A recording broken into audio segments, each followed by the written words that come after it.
इलाम चुलाचुली 1 मा 10 कक्षामा अध्ययनरत छात्राहरूलाई स्यानिटरी प्याड वितरण। नमस्कार। मनोविज्ञान र आत्मविश्वासलाई टेवा दिन चुलाचुली 1 स्थित श्री जनता माध्यमिक विद्यालयमा उद्यमशील महिला जागरण केन्द्र केर्खा झापा कलिला छोरीहरूको माझ पवित्र मलम बनी आइपुग्यो। गत असार 23 गते मंगलबार टेवाको न्यानो आर्थिक सहयोगमा सञ्चालित उक्त कार्यक्रममा संस्थाले आफै उत्पादन गरेको स्यानिटरी प्याड वितरण कार्य भइरहँदा कार्यक्रममा आमाको गौरव र छोरीको सुरक्षा एकाकार भएको महसुस हुन्थ्यो। उक्त कार्यक्रम संस्थाकी अध्यक्ष शान्ता दाहाल उप्रेतीको अध्यक्षतामा र कोषाध्यक्ष इन्दिरा गौतमद्वारा सञ्चालित भएको थियो भन्ने प्रमुख अतिथि चुलाचुली 1 का वडाध्यक्ष ध्रुवलावती, जनता माविका प्रधानाध्यापक, शिक्षक शिक्षिका र कलिला विद्यार्थीहरूको उपस्थितिमा उक्त कार्यक्रम सुसम्पन्न भएको थियो। धेरै असर गर्छ, हाम्रो एकदम संवेदनशील अङ्गलाई अत्यन्तै ठुलो असर गर्ने हुँदा हामी छोरीहरूको अस्मिता र शिक्षा जोगाउने उद्यमशील नवजागरण महिला केन्द्रको यो प्रयास केवल वितरण थिएन, एउटा मौन तर शक्तिशाली क्रान्ति थियो। उद्यमशील महिला जागरण केन्द्र अध्यक्ष श्री शान्ता उप्रेती दाहालजी उहाँलाई अगाडि आएर अध्यक्षताको आसन ग्रहण गरिदिनु हुन म हार्दिक अनुरोध। त्यसै गरेर हामीमा आज उपस्थित हुनुहुन्छ यो चुलाचुली गाउँपालिकाको नवनिर्वाचित जनप्रतिनिधि, हाम्रो अति आदरणीय व्यक्तित्व, चुलाचुली 1 को अभिभावक पनि हुनुहुन्छ। उहाँ सबैको मनमुटुमा बस्न सफल व्यक्तित्व, अत्यन्तै समाजसेवी व्यक्तित्व आदरणीय श्री ध्रुवलावतीजी, उहाँलाई प्रमुख अतिथिको आतिथ्यता ग्रहण गरिदिनु हुन म हार्दिक अनुरोध गर्दछु। त्यस्तै गरेर हामीबाझ हुनुहुन्छ हाम्रो अति आदरणीय व्यक्तित्व श्री जनता मावि चुलाचुली 1 कमलका प्रधानाध्यापक आदरणीय गुरु विशाल सुब्बाज्यू, उहाँलाई विशिष्ट अतिथिको आतिथ्यता ग्रहण गरिदिनु हुन म हार्दिक अनुरोध गर्दछु। हाम्रो अति आदरणीय व्यक्तित्व कार्यभार यसै ठाउँको कार्यभार अध्यक्ष श्री लालबहादुर चामलिङज्यू, उहाँलाई पनि अतिथिको आसन ग्रहण गरिदिनु हुन म हार्दिक अनुरोध गर्दछु। सुब्बाज्यू, उहाँलाई पनि अतिथिको आसन ग्रहण गरिदिनु हुन म हार्दिक अनुरोध गर्दछु। उहाँ त आदरणीय मेम करुणा आचार्यज्यू, उहाँलाई पनि अतिथिको आसन ग्रहण गरिदिनु हुन। हामीमा हुनुहुन्छ हाम्रो अति आदरणीय व्यक्तित्व पत्रकार जो यहाँ भिडियो बनाइरहनु भएको छ वीरेन्द्र कुमार याकुम्बाज्यू, उहाँलाई पनि आसन ग्रहण गरिदिनु हुन म हार्दिक अनुरोध गर्दै यहाँ उपस्थित सम्पूर्ण बहिनीहरूलाई पनि आफ्नो सिलसिलामा आफ्ना केही शुभभावहरूलाई व्यक्त गरिदिनु हुन हाम्रो अति आदरणीय व्यक्तित्व यसै वार्ड नम्बरका वडा पिता हाम्रो अभिभावक श्री ध्रुवलावतीज्यू, हाम्रो स्वास्थ्य जीवनलाई मध्यनजर गरेर यस विद्यालयका किशोरी नानीहरूलाई उहाँहरूको स्वास्थ्यप्रति एकदमै हामीले चिन्ता लिएर यहाँलाई सम्झेर पालेका छौँ भन्नुभएको छ।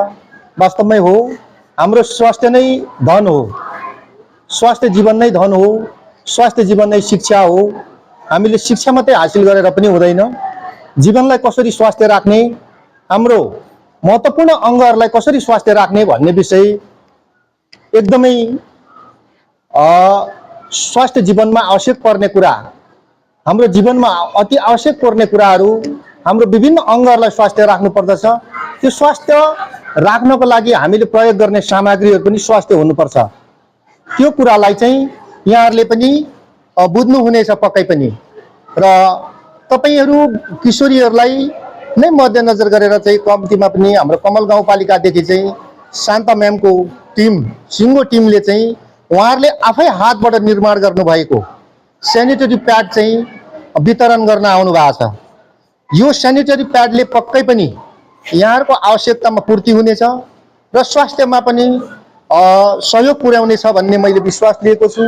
यसप्रति फेरि पनि यहाँहरूको सिङ्गो टिमलाई म धन्यवाद व्यक्त गर्न चाहन्छु र आउने दिनहरूमा पनि फेरि पनि यहाँ यो महिला जागरण केन्द्रसँग हाम्रो वडाले गर्ने सहकार्यहरू हिजो पनि थियो र भोलि पनि रहनेछ। हाम्रो विद्यालयले पनि पक्कै पनि उहाँहरूको टिमसँग सहकार्य गर्नेछ भन्ने कुरा राख्दै यो कार्यक्रम सफलताको पूर्ण शुभकामना व्यक्त गर्दै म मेरो भनाइलाई यहीँ अन्त्य गर्छु।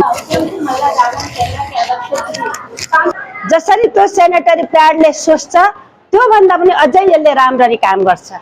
तपाईँ हामीले लगाएको प्यान्टी कसरी धोएर लाउँछौँ त्यस्तै हो यो, र ब्लड पनि आउटपुट हुँदैन है। यो तपाईँहरूलाई मैले यो चिज थोरै जानकारी गराउन चाहेँ। यसमा तपाईँहरूलाई थोरै ध्यान आकर्षण गराउन चाहेँ। यो सेनेटरी प्याड यो साइडमा तपाईँहरूले आफूपट्टि राख्नुभयो भने चाहिँ सोच्दैन। अनि के भन्नुहुन्छ, उद्यमशील महिला जागरण केन्द्रबाट आएर सेनेटरी प्याड बाँड्नुभयो, तर त मिन्स हुँदाखेरि सबै अब ब्लडहरू त बाहिर गयो मिस भन्न सक्नुहुन्छ। त्यही भएको कारणले हामीले मिसलाई पनि राखिदिनुहोस् है भन्नुको कारण यो हो। र यसको फिडब्याक तपाईँहरूले म्याडमहरूलाई दिन जानकारी गराउन चाहन्छु। यो संस्था चाहिँ हामीले टेवाबाट अनुदान प्राप्त कार्यक्रम ल्याएका थियौँ। त्यही अनुदान कार्यक्रम मार्फत यो हामीले आफैले बनाएर यो सेनेटरी प्याड चाहिँ भर्खरै पनि कमल गाउँपालिका वार्ड नम्बर 2 को कमलामा हामीले बाँडिएका थियौँ।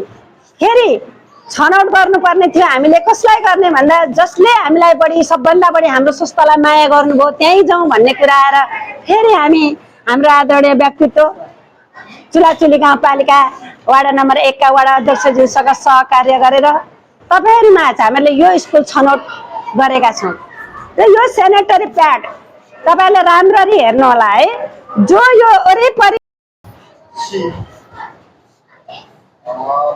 वितरण गर्नलाई यहाँसम्म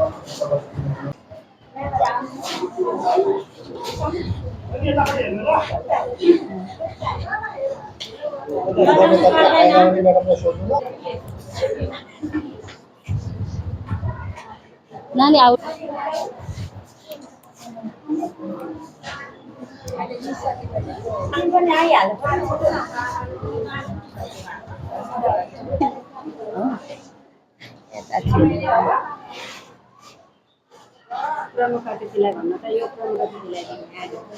मलाई पनि संस्थाको अध्यक्षज्यूले भनिसक्नु भएको छ। यसको उपयोगिताको विषयमा, यसको प्रयोगको विषयमा धेरै कुरा गरिसक्नु भएको छ।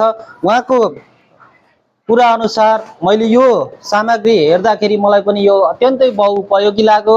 किनभने हामीलाई सेनिटरी प्याडहरू हामीले प्रयोग गर्दाखेरि ती सेनिटरी प्याडहरूमा प्रयोग भएका केमिकलहरूले हाम्रो शरीरलाई, हाम्रा स्किनहरूलाई, छालाहरूलाई असर गर्ने कुनै व्यक्तिमा त्यस्ता असरहरू पनि देखा परेका छ।